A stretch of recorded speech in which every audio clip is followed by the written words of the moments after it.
చూసారా బెల్లం గోరింతకంట దీన్ని తీసుకెళ్ళి ఇందులో చక్కెర టీ పొడి వేసాను. తర్వాత ఇట్లా పెట్టి తర్వాత దీనికి వాటర్ వేసి ఇట్లా పెట్టి మట్టి ఉంది కదా ఈ మట్టి ఇట్లా చుట్టూరు పెట్టి ఆవిరంతా ఇందులోకి వస్తుందట. దాంట్లో కుంకుమ ఉంటుంది కదా, ఈ కుంకుమ వాటర్ ఆ కుంకుమ అందులో వచ్చింది కదా, అది ఆవిరి వస్తుంది. ఆవిరి కింద వచ్చి అందులో కొద్ది లిక్విడ్ కింద వస్తుంది. ఆ లిక్విడ్లో కుంకుమ కలిపితే ఈ కలర్ వస్తుంది అన్నమాట. శివరాత్రి కదా పెట్టుకొనిపించింది. ఇదిగో ఎట్లా ఉందో చెప్పండి కామెంట్ బాక్స్లో. ఓకేనా ఫ్రెండ్స్? కలర్ ఎలా ఉందో కామెంట్ బాక్స్లో తెలియజేయండి ఫ్రెండ్స్.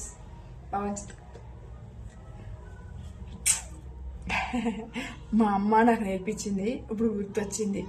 మా అమ్మ చనిపోయిన మా అమ్మ నేర్పించింది మాత్రం గుర్తుపోయింది. బాగుంది కదా ఫ్రెండ్స్? కామెంట్ బాక్స్లో తెలియజేయండి.